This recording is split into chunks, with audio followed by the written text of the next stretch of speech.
come on. Come here. Be on the vlog. Yeah.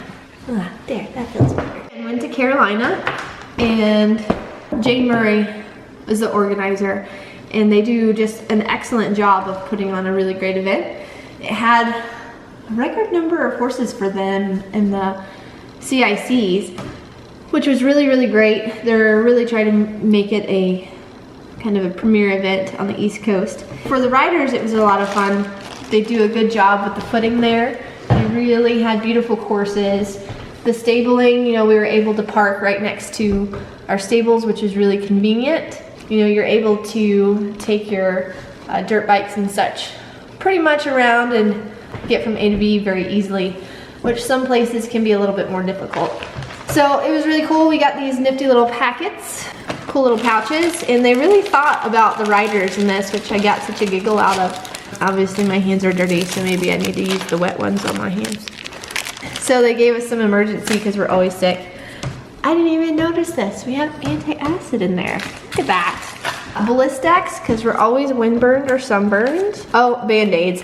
Yes, these were put in use at Carolina when Briggs almost cut his finger off chopping up a tomato. They also had a nice little packet of Aleve, because we always need some type of Aleve. It's very thoughtful stuff that we all need in this handy little pouch. It's just the little things sometimes.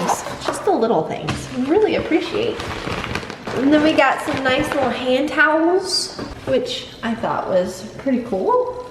Nice brown color, so it's not white and doesn't show dirt. See, I haven't even had a chance to look at all this stuff, and we got a little nifty mirror that maybe we can ride on. I'm not sure. There's a little dry eraser. And this thing is pretty nifty because I think it's like reflective on the inside. It's just these little things that they do such an excellent job that really make it enjoyable. They really cover every little aspect of the event, especially with the live stream. Getting that coverage to get access for people that can't necessarily make it to the events, which is great for our sport. I just have to applaud them. They did a great job. For Johnny, we had a pretty good outing. I was really happy with him in the dressage as far as his relaxation. He still has a ways to go, but this is about where he is in the schedule. Like if I compare him to last year, it was pretty similar. I had a good dressage, and 3/4 of the way through my show jump was really good. And then we had the last 3 rails down, which was unfortunate. I was really proud of him though. He was jumping great. There's just a couple of things that we need to tweak. Then moving on to the cross country, which was built by Ian Stark. It was a very bold cross-country course. Had some rider frighteners out there with a large tractor going down to a corner in the water. Time was proving to be a little difficult to make. Through this season with Johnny, I've tried to improve my technique as far as on my cross-country riding and being more efficient to the jumps. He is a fast horse, but in times past I've had time penalties, and I think there's just a better, more efficient way that I can ride him. So I was really happy with him on that course. He was fabulous, handled all the tough questions, listened, and we were only a second slow. So it was pretty much right on point for where I wanted to be for Rolex.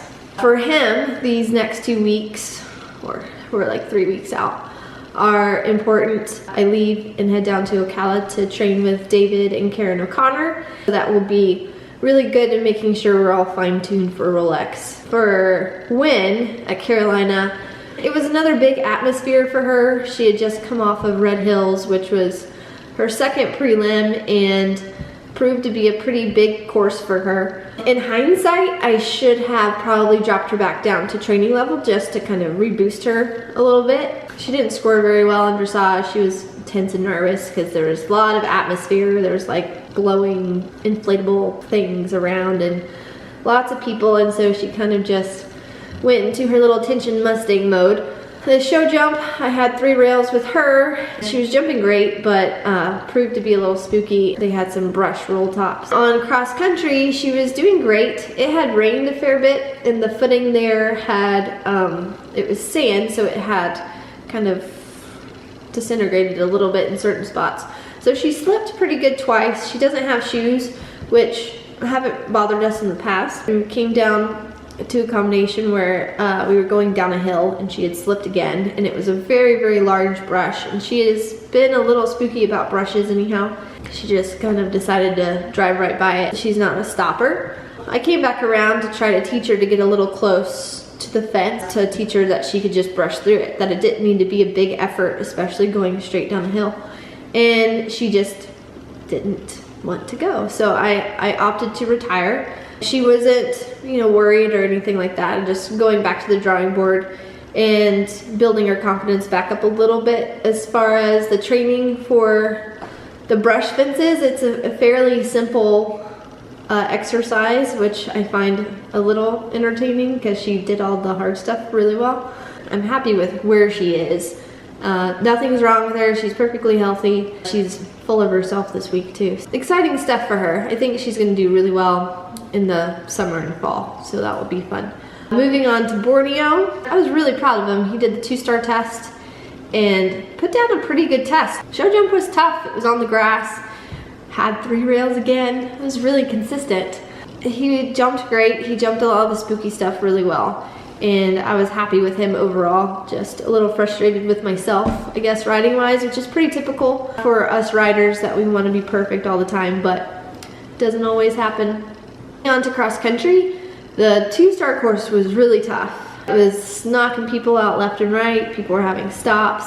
I really thought that the course was built for Borneo. He's a bigger striding horse and he really does well attacking things. He felt great until I came up to what was called the Stonehenge complex, which was a 3-stride to a right-handed corner. Too much power, and ended up being on a 2.5 stride on the corner, and so we ended up having a glance off. I got a little frantic in my mind and came back around on my right lead and just didn't even get a very good line to it. It wasn't until then that my brain kind of clicked in and I started thinking properly and picked up the left lead and got an appropriate line to the corner, and then he was fine the rest of the course. He jumped around great. The silver lining of that event was that Johnny did well and is right on schedule for Rolex. Overall, I was a little frustrated with myself and where I was with my other horses. That's sometimes how it goes in our sport, and we don't always get to have our perfect rounds. We always have to go back and do our homework and make sure that we plan things out best for our horses. Also at Carolina, I had the chance to ride my dad's horse, Q, which is Ultimate Secret. He's a Trakehner stallion that has just a lovely temperament. Everybody is so shocked he's actually a stallion. He was there to gain a little bit of confidence. He's been having some issues on cross country. Had a pretty good weekend for him. He had a learning experience in the show jump ring, but as far as the cross country went, by the end of the course, I had gained a lot of confidence, and I had a really fun time riding him. Even though I didn't necessarily have the best weekend as far as results go, I had a great time there. This week I'm home gearing up, getting all the horses worked, so I can really just focus those 2 weeks and gearing up for Rolex, getting the Mustangs kind of fine-tuned as well. It should be pretty exciting, so we'll look forward to the next vlogs.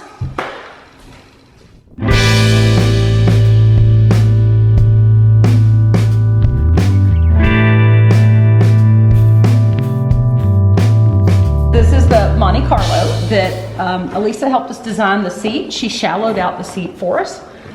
It looks different than most of your traditional jump saddles. It carries a lot more, we call this the gusset, and a lot more gusset here that allows us to contour it to the horse's body, whereas other saddles are foam and you have to use pads. Johnny can wear this with just a nice light pad because we flocked it to fit him.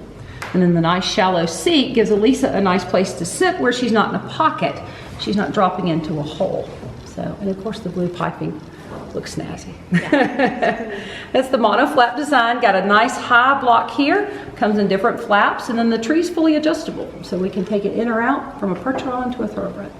What I like is the adjustability of it. So with Johnny being a very high withered, narrow type typical thoroughbred, which could be difficult to kind of saddle fit, this has worked really well because we can kind of adjust it to how he needs it, and it changes as he is still developing muscling. saddle fitting is just like training, it's an ongoing process. So sometimes you have to adjust certain things if they're doing something a little bit different in the work, to kind of take note, and sometimes it just takes a little bit of a tweak in the saddle fit, but it works really well on him because he is kind of funny in how he's got a really big shoulder, really high wither, and then he's got a sternum down here. So all my other saddles before would slip back here past the weight bearing rib, and so that would cause discomfort. And so what's been nice about this saddle is that we're able to keep it farther up on the weight bearing area, and then the balance of me being able to do my job. You have to remember there are tree makers and there are stirrup bar makers. So the saddle makers shop for the stirrup bars that would work the best with certain trees. The idea is to relieve pressure in here on him, because the stirrup bar can be very painful for some horses. Right. And so Carrie's very specific about which ones he picks for which saddles. And so that was an improvement. Also, what is nice about this, although as riders we kind of panic and go, that's not a lot of surface area for stirrups to be on, and you know, but it does make it actually easier to put your stirrups on, and especially when I don't have all the stirrups for all the saddles, so I have to do a lot of switching out, but it really is very easy, and the stirrup stays in place, so you do have the fear of, well, this was so easy to put on. Is it still gonna? But the biomechanics of it works pretty well. So, Stirrups will slide off a saddle that is not balanced. Right. So, yep, makes sense. But that's another thing that I kind of like about it. It's nice and kind of out of the way. I mean, this is where the tree is supported. The stirrup bar hangs out. So Carrie's very conscious about that being in that angle with the bend of that tree. Make sense? Yeah, so that's not, you don't have metal pressuring on right, the see how that goes away. That's the reason he picks those for these saddles. And you also can see how long, that's another thing, is how far back they come. Because if you get too far back into here, it'll be painful. And people will put on sliding stirrup bars and this sort of thing. It's just that the dynamics of the saddle isn't right. It's not that your stirrup bar's not right.